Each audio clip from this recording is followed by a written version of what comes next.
আল্লাহর হাবিব সেই বুখারীর ভিতরে বলেন, উরদুত সিত্তান বাইনা ইয়াদাইস সাআব, কিয়ামতের আগে 6টা আলামত হাতের ভিতরে গুনে গুনে রাখবে। কিয়ামতের আগে 6টা আলামত গুনে গুনে রাখবে। 1 নাম্বার আলামত নবীজি সাল্লাল্লাহু আলাইহি ওয়াসাল্লাম বললেন, মাউতি, আমি নবী দুনিয়া থেকে বিদায় নেব। আল্লাহর নবী বিশ্ব নবীকে আমি দেখি নাই, আমরা উম্মতেরা নবীজিকে দেখি নাই, নবীজিকে পাই নাই। তার মানে প্রথম আলামত চোখের সামনে চলে এসেছে। মুসলমান নবীজির চেহারা মোবারক না দেখে আমরা ঈমান এনেছি। প্রথম আলামতটা চোখের সামনে চলে এসেছে, গুনে রাখতে বললেন নবীজি। তার মানে প্রথম আলামত প্রকাশিত হয়ে গেছে। 2 নাম্বার আলামত, আল্লাহর হাবিব বলেন, সুম্মা ফাতহু বাইতুল মুকাদ্দাস, আবার বাইতুল মুকাদ্দাসের বিজয় হবে। আল্লাহর নবী বললেন বিজয় হবে, তার মানে এমন একটা সময় যাবে না বাইতুল মুকাদ্দাসকে মুসলমান ভুলে যাবে। মুনাফিক বাইতুল মুকাদ্দাসের কথা ভুলে যেতে পারে, কোন মুমিন কোন ইমানদার আল্লাহর গোলাম বাইতুল মুকাদ্দাসের কথা ভুলবে না। এজন্যই বাইতুল মুকাদ্দাসকে যিনি বারবার বিজয় বানায় দিবেন তিনি কে? এই বিজয় আসছে ওমরে ফারুক রাদিয়াল্লাহু তাআলা আনহুর জামানায়। লম্বা সময় আবার মুসলমানের হাতছাড়া হয়ে গিয়েছিল। এত পরিমাণ আলেমদেরকে মারা হয়েছে, আযান দেওয়ার মতো কোনো লোক ছিল না, কোনো মুয়াজ্জিন ছিল না, কোনো আলেম ছিল না, জবাই করে দেওয়া হয়েছে। সালাউদ্দিন আইয়ুবী রণতুর্যবাদক কেমন বীর ছিলেন, সেই ক্রুসেডারদের হাত থেকে সালাউদ্দিন আইয়ুবী বাইতুল মুকাদ্দাসকে ছিনিয়ে এনেছিলেন। আবার বাইতুল মুকাদ্দাস মুসলমানের দখলে ছিল। এখনকার সময়ে আজকের যে পরিস্থিতি আমরা দেখছি, আজকেও দেখলাম এক বাপ হালাউইয়াত বিলিয়ে দিচ্ছে। হালাউইয়াত মানে চকলেট মিষ্টি বিতরণ করছে মানুষের মাঝে। লোকেরা জিজ্ঞাসা করলো, আপনি চকলেট কেন দিচ্ছেন? জবাব দিয়ে বলল, আমার সবগুলো ছেলে শহীদ হয়ে গেছে, মাত্র একটা ছেলে বাকি আছে। আমার সব ছেলে শহীদ হয়ে গেছে, আমার কোনো দুঃখ নাই, আমার কোনো পেরেশানি নাই। আমি বড় সফল একজন বাবা, আমার সব ছেলেদেরকে আল্লাহর রাহে কোরবানি করে দিতে পেরেছি। এই আনন্দে আমি মিষ্টি বিতরণ করছি, চকলেট বিতরণ করছি। এমন দৃশ্যগুলা যখন দেখি পরিষ্কার হয়ে যায়, বাইতুল মুকাদ্দাস অত্যাসন্ন যিনি বিজয় দিয়ে দিবেন তিনি কে? মন ভাঙা দরকার নাই মুসলিম। বাইতুল মুকাদ্দাসের বিজয় আসবে কিয়ামতের আগে। আল্লাহর নবী বলে গিয়েছেন, সহিহ বুখারীর ভিতরে হাদিস এসেছে। 3 নম্বরে নবীজি বলেন, সুম্মা মাউতানুন ইয়াখুযু ফীকুম কাকুআসিল গনাম, ছাগলের ঠান্ডা লাগলে ছাগল যেইভাবে কষ্ট পেতে থাকে, শ্বাসকষ্ট শুরু হয়ে যায়, এমন ঠান্ডা জনিত মহামারী শুরু হয়ে যাবে। সারা দুনিয়ার মানুষগুলা মৃত্যুবরণ করবে, দুনিয়ার প্রান্তে প্রান্তে মানুষগুলা মারা যাবে, সারা দুনিয়া মৃত্যুপুরী হয়ে যাবে, লাশের মিছিল বেড়ে যাবে। ঠান্ডা জনিত মহামারী সারা পৃথিবীকে প্রলয়ঙ্কারী ভূমিকম্পের মতো সারা পৃথিবীকে প্রকম্পিত করে ফেলবে। একটু তাকায় দেখে এমন ভয়ঙ্কর একটা মহামারী পৃথিবীর ভিতরে আসছিল কিনা। নাম কি? আর একটু আসতে বলেন। করোনার সময় অনেকে নিয়ত করেছিলাম, হুজুর ভালো হয়ে যাব, নামাজ পড়ব। যে কইছে মাত্র 2 জনে। আপনারা কি বলেন? আমি আমার মসজিদে যখন নামাজ পড়িয়েছি, আমি নিজে দেখছি এরকম 10 জন মুসল্লি এলাও করা হয়েছে মসজিদে। বাহিরে দুনিয়ার মুসল্লি দাঁড়ায় দাঁড়ায় কাঁদতেছে আর বলতেছে, হুজুর মনে হয় কিয়ামত চলে আসছে। এই দৃশ্যটা আমরা নিজের চোখে দেখেছি, এই দৃশ্য অবলোকন করেছি। সালাতুত তারাবি পর্যন্ত পড়তে পারি নাই। বাসার ছাদে উঠানে উঠানে সালাতুত তারাবি হয়েছে, নামাজগুলা ঘরের মধ্যে পড়েছি। জুমার দিনে পর্যন্ত 10 জন মুসল্লি নিয়ে নামাজ পড়েছি। আল্লাহ পাক এত বড় পরীক্ষার পরে আবার সুদিন দিলেন। পৃথিবীকে যিনি হেফাজত করে নতুন দিন দিয়েছেন তিনি কে? কিন্তু মুসলমান আমরা মোটেও শুধরাইনি। নতুন করে আসছে আরো একটা ভাইরাস, ঠান্ডা জড়িত ভাইরাস, নাম জঙ্গি ভাইরাস। কি ভাইরাস? একজনে কয় জঙ্গি বাহিনী। ওটা জঙ্গি বাহিনীর চাইতে মারাত্মক হলো। আমরা নোয়াখালীর লোক তো কম একটু বালা করি, এটার নাম কি? জঙ্গি না, জম্বি। জম্বি কি না? 50,000 বছর ধরে বরফের নিচে ঘুমন্ত অবস্থায় ছিল এই জম্বি ভাইরাসটা। 50,000 বছর পার করে ফেলছে ঘুমায়। রাশিয়ার সায়েন্টিস্টরা মিলে গবেষণা চালিয়ে দেখছে যে এটার জীবন আছে কিনা। গবেষণা করতে গিয়ে দেখে এটা মরে নাই, পুরা জীবিত আছে। তার মানে আল্লাহ রাব্বুল আলামিন কিছুদিন পরে পরে নতুন নতুন আযাব আল্লাহ তাআলা দেন শুধু বান্দাদেরকে গুনাহ থেকে ফিরে আনার জন্য।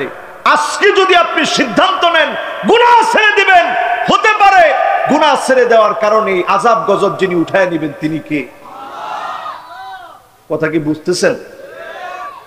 6টা আলামতের বলেন তো কয় নম্বরে আছেন? মাশাআল্লাহ। 3 নম্বর কে কে কইছে একটু দেখি তো। বলছি কিন্তু 3 জনে, 3-4 জনে আর কি। এখন হাত উঠেছি কিন্তু বেগুন।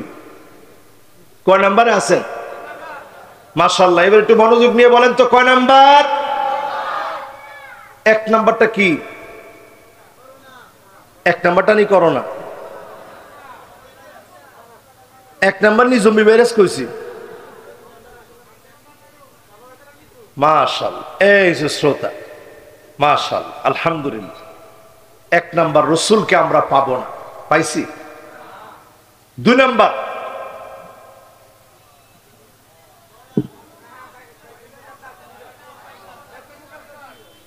মাশাআল্লাহ, এই ইয়ং মাশাআল্লাহ, এই যে ওর মনোযোগ আছে। তোমার সামনে জিগা হিগা পাশে যে বসছে, বাইতুল মুকাদ্দাসের বিজয়, লিল্লাহে তাকবীর। 3 নাম্বার ভাইরাস আসবে, ভাইরাস আসবে। এই বছর আমি জর্ডান গেছিলাম। জর্ডান গিয়ে আমি দেখেছি শুধু তাউন আমওয়াস, প্লেগ রোগে হাজার হাজার সাহাবী মারা গিয়েছে। এর মধ্যে একজন সাহাবী ছিলেন এমন আবু উবাইদা ইবনুল জাররাহ, যিনি এই উম্মতের সবচেয়ে নিরাপদ ব্যক্তি, শহীদ হয়ে গেলেন তাউন আমওয়াসে। ওমর রাদিয়াল্লাহু তাআলা আনহু গিয়ে জোরাজোরি করলেন, চলেন এখান থেকে চলে যাই, এত সাহাবায়ে কেরাম মারা যাচ্ছে। এরপরেও তিনি গেলেন না। নাফিরু মিন কাদারিল্লাহি ইলা কাদারিল্লাহ, তাকদীরের উপর বিশ্বাস করে, তাকদীরের উপরে বিশ্বাস করে ওই প্রান্তে তিনি রয়ে গেলেন, শহীদ হয়ে গেলেন। হাজার সাহাবী শহীদ হলেন তাউন আমওয়াসে। আর করোনায় লাখো লাখো মানুষ মারা গেল। আমার দেশকে রেড জোন বলা হয়েছিল। হাজার হাজার লাখো লাখো মানুষ মারা যাওয়ার কথা ছিল। আমার দেশকে শুধুমাত্র যিনি ভালোবেসে ছেড়ে দিয়েছেন তিনি কে? আওয়ালা ইয়ারাউনা আন্নাহুম ইফতানুনা ফি কুল্লি আম ফি কুল্লি আমিন মাররাতান আও মাররাতাইন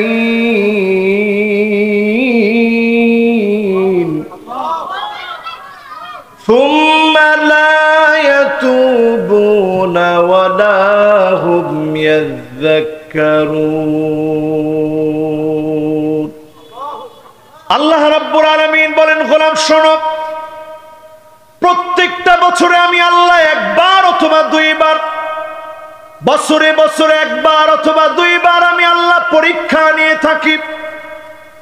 এমন এমন পরীক্ষা আমি আল্লাহ নেই, মানুষগুলা শঙ্কিত হয়ে যায়, ভীত সন্ত্রস্ত হয়ে যায়। আমি আল্লাহ যখন পরীক্ষা নিই, অতঃপর আমার গোলামেরা তাওবাও করে না, ফিরেও আসে না।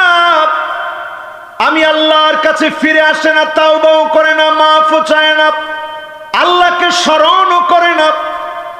একটু চিন্তা করেন মুসলমান, কত রকমের বালা মুসিবত বিপদের মধ্যে আমরা আছি। এই বিপদ থেকে উদ্ধার হওয়ার পরে যাকে স্মরণ করে নামাজি হওয়া দরকার ছিল, তিনি কে?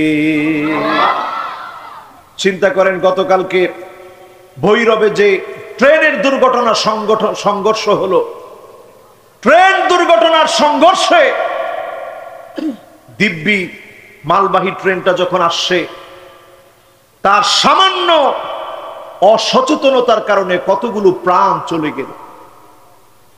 দিব্যি তার অসচেতনতার কারণে কতগুলো প্রাণ চলে গেল। এমনও ভিডিওগুলো প্রকাশ হয়েছে, মানুষ তাকায় তাকায় দেখতেছে, তার নিজের পা নাই, নিজের হাত নাই। 17 জন মানুষ ওই জায়গাতে মারা গেল। অনেককে হসপিটালে নেওয়ার সময় মারা গেল, অনেকে হাত হারিয়েছে, পা হারিয়েছে। পরিবারের একমাত্র আয়ের উৎস যে ছিল, ওই মানুষটা হয়তো হারিয়ে গিয়েছে। এই যে আল্লাহ রাব্বুল আলামিন পরীক্ষাগুলো নেন, সুম্মা লা ইয়াতুবুনা ওয়ালা হুম ইয়াযাক্কারুন, এরপরে তোমরা তাওবাও করো না, ফিরে আসো না, আল্লাহর কাছে মাফও চাও না। এমন এমন দৃশ্য ভিডিও দেখেছি, মানুষের পা চলে যাচ্ছে অবলীলায়, তার জন্য সাহায্য না করে মানুষ ভিডিও করছে। পাশবিকতা মানুষের ভিতরে বেড়ে গিয়েছে, মানুষের ভিতরে হিংস্রতা বেড়ে গিয়েছে। একজন আরেকজনের জন্য কল্যাণকর কাজ না করে ভিডিও নিয়ে যখন তামাশা করছে, এর মধ্যে প্রাণগুলো একে একে চলে গেল। এই ধরনের দৃশ্যগুলা মনে করায় দেয় এগুলো আল্লাহর তরফ থেকে পরীক্ষা। মা ইউসিবুল মুসলিমা মিন নাসাবিন ওয়ালা ওয়াসাবিন ওয়ালা হাম্মিন ওয়ালা হুজনিন ওয়ালা গাম্মিন হাত্তা শাওকাতি ওয়াশাকুহা ইল্লা কাফফারাল্লাহু বিহা মিন খাতায়া।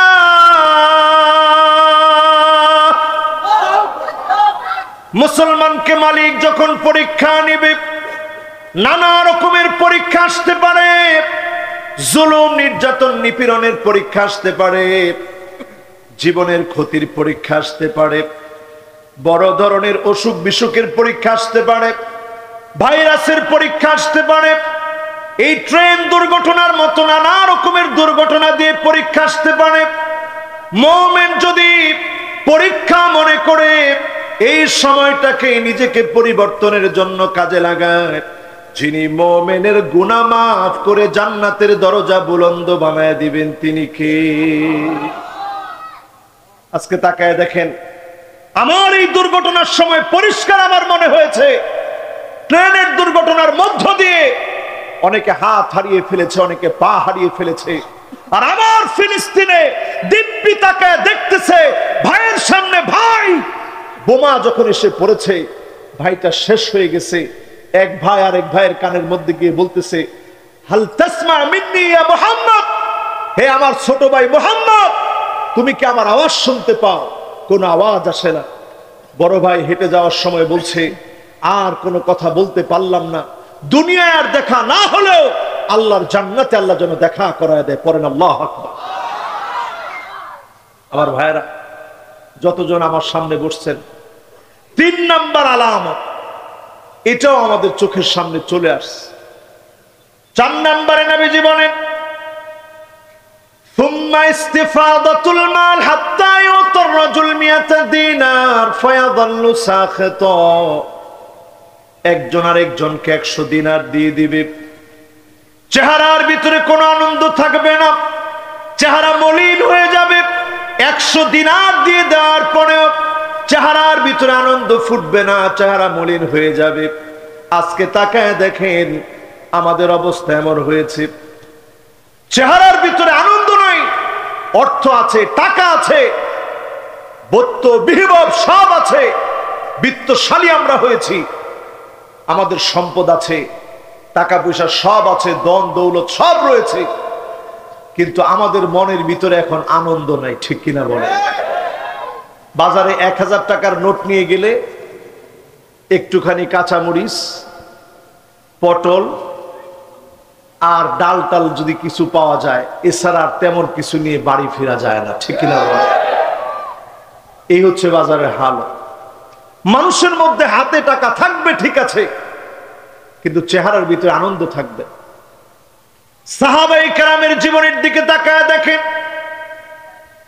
এমন অবস্থা ছিল, আল্লাহর নবী বলেন আমার আর বিলালের মাঝখানে এমন কষ্টের দিন গিয়েছে, দুইজনের কাছে তেমন কিছুই ছিল না। কিছু খাবার ছিল বগলের নিচে লুকায় রাখার মতো। বগলের নিচে লুকায় রাখার অর্থ হচ্ছে এত সামান্য খাবার, যেই খাবার বগলের নিচে লুকায় রাখা যায়, এই সামান্য খাবার শুধু সঙ্গে ছিল, আর তেমন কিছুই ছিল না।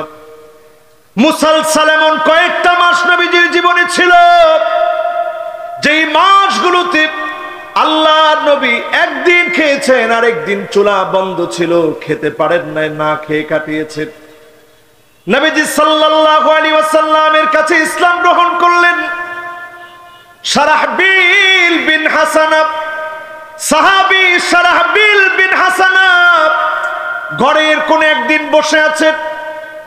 ওনার শাশুড়ি নবীজির কাছে গিয়ে বললেন, ওগো নবীজি, কিছু একটা আমাকে দিয়ে দেন। শারাহবিল বিন হাসানা শাশুড়িকে নবীজি বললেন, আমার কাছে দেওয়ার মতো কিছুই নাই। শারাহবিল বিন হাসানার শাশুড়ি বারবার বলেছে, নবী আমাকে কিছু দেন। এই মুহূর্তে আযান হয়ে গেছে।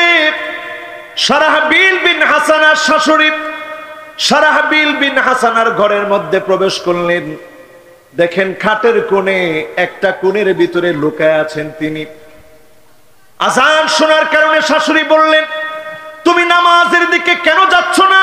তোমার উপরে আল্লাহর লানত পড়বে, নামাজের দিকে তুমি চলে যাও।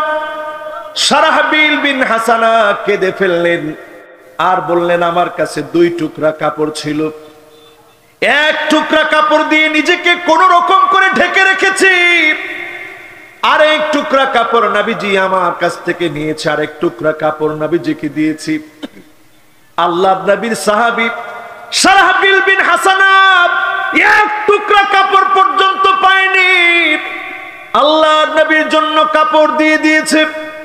আজ আল্লাহ পাক এত সুখ, এত শান্তি দিয়েছে, মানুষের মুখে এখন আনন্দ নাই, মানুষের এখন প্রকৃত শান্তি নাই। কিয়ামতের আগে এটা বেড়ে যাবে। আজ সেই দিন মনে হয় চোখের সামনে চলে এসেছে। মানুষ এখন লাখপতি না, মানুষ এখন কোটিপতি। শুধু দেশে বাড়ি না, বিদেশে পর্যন্ত আমার দেশের নাগরিকের অসংখ্য বাড়ি, ঠিক কিনা বলেন? এই অবস্থা চলছে এখন পুরোপুরি আমাদের চোখের সামনে, আমরা এই অবস্থাগুলো দেখছি। 4 নম্বরের পরে 5 নম্বর। কয় নম্বর ভাই? সবাই বলেন তো কয় নম্বর? 5 নম্বরে সুম্মা ফিতনাতুল লা ইয়াবকা বাইতুন মিনাল আরাবি ইল্লা দাখালাতুহু। আরবের এমন কোন ঘর থাকবে না যেই ঘরের মধ্যে ফিতনা ঢুকবে না। আরবের কোন ঘর বাকি থাকবে না ফিতনা ছাড়া। আজ তাকা দেখেন, আরবের কথা নবীজি বললেন, তার মানে আমাদের ঘরগুলা বাকি থাকবে না, সব ঘরের ভিতরে ফিতনা ঢুকবে। এখন প্রত্যেক ঘরে ঘরে ফিতনা কম না বেশি? সবচেয়ে বড় ফিতনা, একটু জোরে কন না। আজকে একটা নিউজ দেখলাম, সংসার ভেঙে গেছে ভারতের ঝাড়খণ্ড নামক এলাকায়, সংসার ভেঙে গেছে। বাপ শুধু মোবাইলে কেমনে ভাইরাল করা যায় দৃশ্যকে, সংসার ভেঙে গেছে, এই বিষয়টা কি আনন্দের না লজ্জা? কথা কয় না। সংসার ভেঙে গেছে, তারা তাদের ধর্ম অনুসারে, ধর্মীয় রীতি অনুসারে, আমাদের যারা আমাদের দেশে যে হিন্দু ভাইয়েরা আছে, সংসার ভেঙে গেলে তারাও তো লজ্জা পায়। এখন বাপ মনে করলো যাই হোক আমার মেয়ের সংসার ভেঙে গেছে, মোবাইলে এটাকে ভাইরাল করে দিতে হবে। ঠিক যেইভাবে বিবাহের অনুষ্ঠানে মানুষ আনন্দ করে, একেবারে বিবাহ বিচ্ছেদের পরেও মেয়েকে নিয়ে একেবারে টলি ব্যাগ টেক নিয়ে ডোল টোল দিয়ে সব বাজনা টাজনা বাজি বিয়ের মতো আয়োজন করে সেখান থেকে আসতেছে আনন্দ ফুর্তি করতে করতে। এবং বাপ চেয়েছে যে এটা ভাইরাল হোক, এইরকম একটা বিষয় যদি দেওয়া হয় এটা এমনি ভাইরাল হবে। পুরা নেট দুনিয়ায় ভাইরাল হয়ে গেছে, সয়লাভ হয়ে গেছে, নাচতে নাচতে বিবাহ বিচ্ছেদের পরে আসতেছে। এই যে মানুষের ভিতরে প্রবণতা, এখন এইটা মোবাইলে দেখার পরে ছড়িয়ে যাবে বহু মানুষের ভিতরে। আমাদের দেশেও দেখা যাবে বিবাহ বিচ্ছেদ মামুলি ব্যাপার হয়ে যাবে। যখনই এটা সয়লাভ হয়ে যাবে তখনই মানুষ মনে করবে বিবাহ বিচ্ছেদ এটা কিছু না, বিয়ের মতো অনুষ্ঠান করে গোটা করে বিবাহ বিচ্ছেদ ঘটানো লাগবে। নাউজুবিল্লাহ। কিছুদিন আগে দেখা গেল লন্ডনে বিবাহ হচ্ছে, একই অনুষ্ঠানের ভিতরে মেয়েকে শাশুড়ি একটু মিষ্টি খাওয়ায় দিচ্ছে, মেয়ের জামার ভিতরে মিষ্টিটা পড়ে গেছে। পড়ার সঙ্গে সঙ্গে মেয়ে একেবারে রেগে মেগে ফায়ার হয়ে গেছে। ছেলেকে ডেকে আনছে, এদিকে আসো, তোমার মা মিষ্টি খাওয়াতে গেল, সেই মিষ্টি আমার গায়ে পড়লো কেন? ছেলে বলছে বউ ভুল হয়ে গেছে। কয় না ভুল টুল বুঝি না, আমার এত দামি জামার মধ্যে পড়েছে, তোমার মা স্পষ্ট সবার সামনে মাফ চাইতে হবে। ছেলে বলতেছে এটা কি বলো, আজকে বিবাহের অনুষ্ঠান, আমার মা যদি মাফ চায় সম্মান থাকবে? ছেলে বলছে আমি মাফ চেয়ে দিই। কই তুমি চাইলে একবার না তিনবার মাফ চাওয়া লাগে। ছেলে চিন্তা করছে ঠিক আছে মাফ চাই। হঠাৎ করে বড় মজলিসের ভিতরে ছেলে ওইখানে মাইক ধরে ছেলে বলল খুব দুঃখিত, আমার ওয়াইফকে মিষ্টি খাওয়াতে গিয়েছিল, সেখান থেকে মিষ্টি তার শরীরে পড়ে গেছে, আমি খুব সরি সরি সরি বলেই বললো এবার শুনে রাখেন, যেই মেয়ে এতটুকু সহ্য করতে পারে নাই ওই মেয়ের সঙ্গে আমি আর সম্পর্ক করতে চাই না, আজই তার সঙ্গে এখানে আমার সারাসারি। আপনারা কি কর, কি ঠিক বিচারকে উপযুক্ত হয়েছে কেন? এই যে দেখেন, একটু ধৈর্য সহ্য না থাকার কারণে সামান্য রাগ একটা সম্পর্ককে ভেঙে দিতে পারে। আবার একটা অপসংস্কৃতি একটা জাতির ভিতরে গুনাহকে একেবারে মানুষের সামনে প্রকাশ্য করে দিয়ে গুনাহকে ছোট বানায় দিতে পারে। এই জন্য আজকের এখান থেকে শিক্ষা নেন, ফিতনা ঘরে ঘরে ঢুকবে। এখন ঘরে ঘরে ফিতনা ঢুকে গেছে। আমি একটু দেখাবো আপনাদেরকে, বলেন দেখবেন? দেখবেন এমন সময় আসবে আর না না এমন মহিলা বেড়ে যাবে, কথায় কথায় বলবে সব আমার নামে লিখে দাও, তোমার মা বাবা নামে কিছুই দিতে হবে না। এমন ছেলে মেয়ে এখন আছে না? না আছেন এরকম? এরপরে দেখবেন মান্নানা কথায় কথায় খোঁটা দিবে, আমি দেখে তোমার সঙ্গে সংসার করে গেলাম। কথায় কথায় খোঁটা দিবে, তোমার মতো ছেলে কেন আমার কপালে আসলো। এইরকম খোঁটা যখন বেড়ে যাবে আপনি বুঝবেন ঘরে ঘরে এখন ফিতনা ঢুকে গেছে। ঠিক কিনা বলে? আপনারা মনে করেন না যে হুজুর ঘরে খোঁটা দেয় না, সব জায়গায় কিছু না কিছু খোঁটা দেয়। ঠিক কিনা? একটু কম আর বেশি আর কি। হুজুরদেরকে কি বলে দেয়? ওয়াজ সব জায়গায় করেন, এখানে ওয়াজ করার দরকার নেই। তোমার কথা কয় না, বলে না প্রিন্সিপাল হুজুর কি কর, প্রিন্সিপাল হুজুরের কয় যে হুজুর জি জি ঠিক আছে, ওয়াজ সব জায়গায় করেন, এখানে করার দরকার নেই। আর যারা মাদ্রাসায় চাকরি করে অথবা স্কুলে চাকরি করে সবার শিখান শিখান, আমারও শিখান দরকার নেই, আমারও শিখেন, বলে কিনা? পাইলটের বসে বলে বেশি উড়িয়েন না, বেশি উড়িয়েন না, অনেক উঠছেন। এরকম সব জায়গায় খোঁটা আছে, তবে খোঁটাটা কমাতে হবে। আজ সংসার নষ্ট হয়ে যাচ্ছে শুধুমাত্র আত্মতুষ্টি না থাকার কারণে, সংসারগুলো নষ্ট হয়ে যাচ্ছে। ঠিক কিনা বলে? দেখবেন হান্নানা এত পরিমাণ বেড়ে গেছে, কথায় কথায় বলবে, আপনি বলছেন বউ সারাদিন কষ্ট করে আসছি, একটুখানি পানিটা ঢেলে দাও তো, বলবে আপনার পানি আপনি ঢেলে খান। এরকম বউ এখন আছে না নাই? নোয়াখালীতে একেবারেই নাই, না বেশি কইেন না। নোয়াখালীর লোক আল্লাহওয়ালা মানুষ, আলহামদুলিল্লাহ। আল্লাহওয়ালা মানুষের মধ্যে এটা একটু কমই, আলহামদুলিল্লাহ, আলহামদুলিল্লাহ কম। এরপরে দেখবেন কান্না না, এমন সব মহিলা বেড়ে যাবে বারবার আপনাকে খোটা দিবে, কই আমার বাপের বাড়ি, কির মধ্যে থাকছি আর কির মধ্যে আনলেন আপনি। এগুলো আসেনি এখন। মুরব্বীরা হাসে, যে হুজুর এগুলো জীবনে আমার সামনে তাকাই তো কোনোদিন কথাই করে।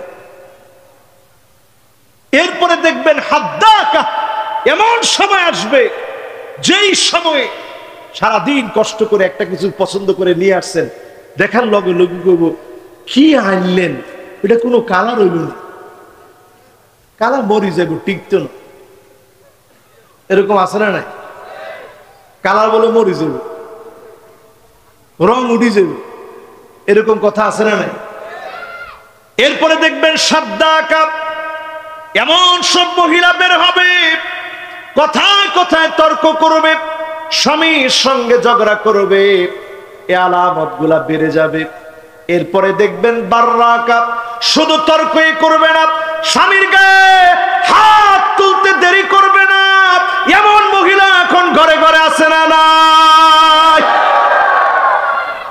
আমার তো মনে হয় অন্যগুলা না থাকলেও এটা একটু বেশি আছে। হ্যাঁ, ফেসবুকে দেখতেছিলাম এমন ফিডে ফিটছে তো হোলাইনে দিছে যে বিয়ের স্বাদ শেষ।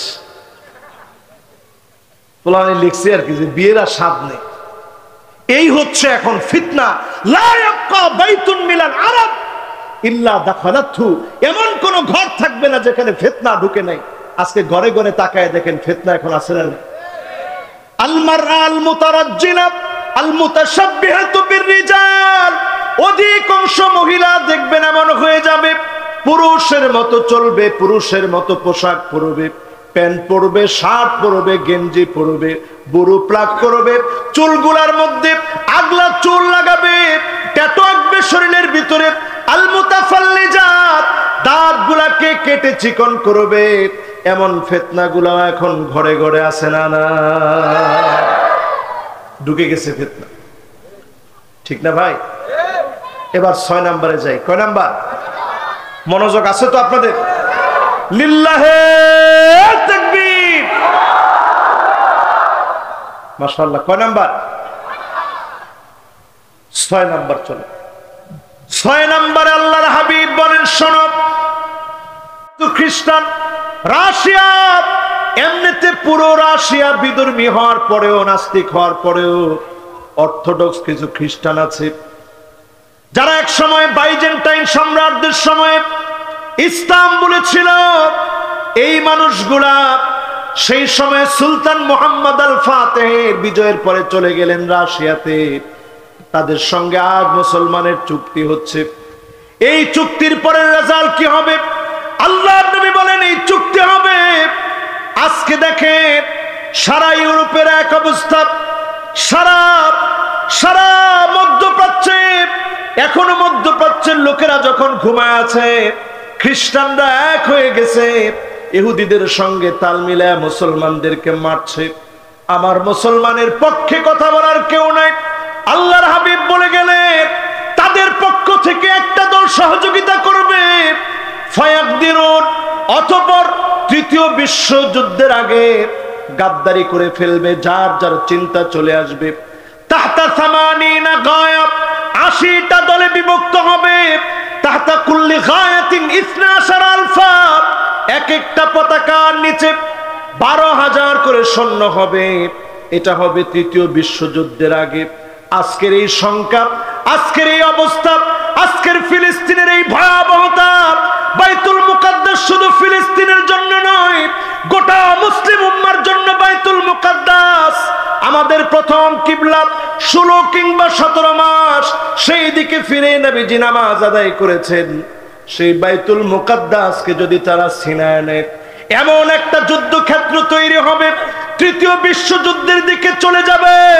ও মুসলমান, সজাগ হয়ে যান। আগামীর পৃথিবী মুসলমানদের নেতৃত্বে আসবে। মুসলমানদেরকে যিনি বিজয় দিয়ে দিবেন তিনি কে?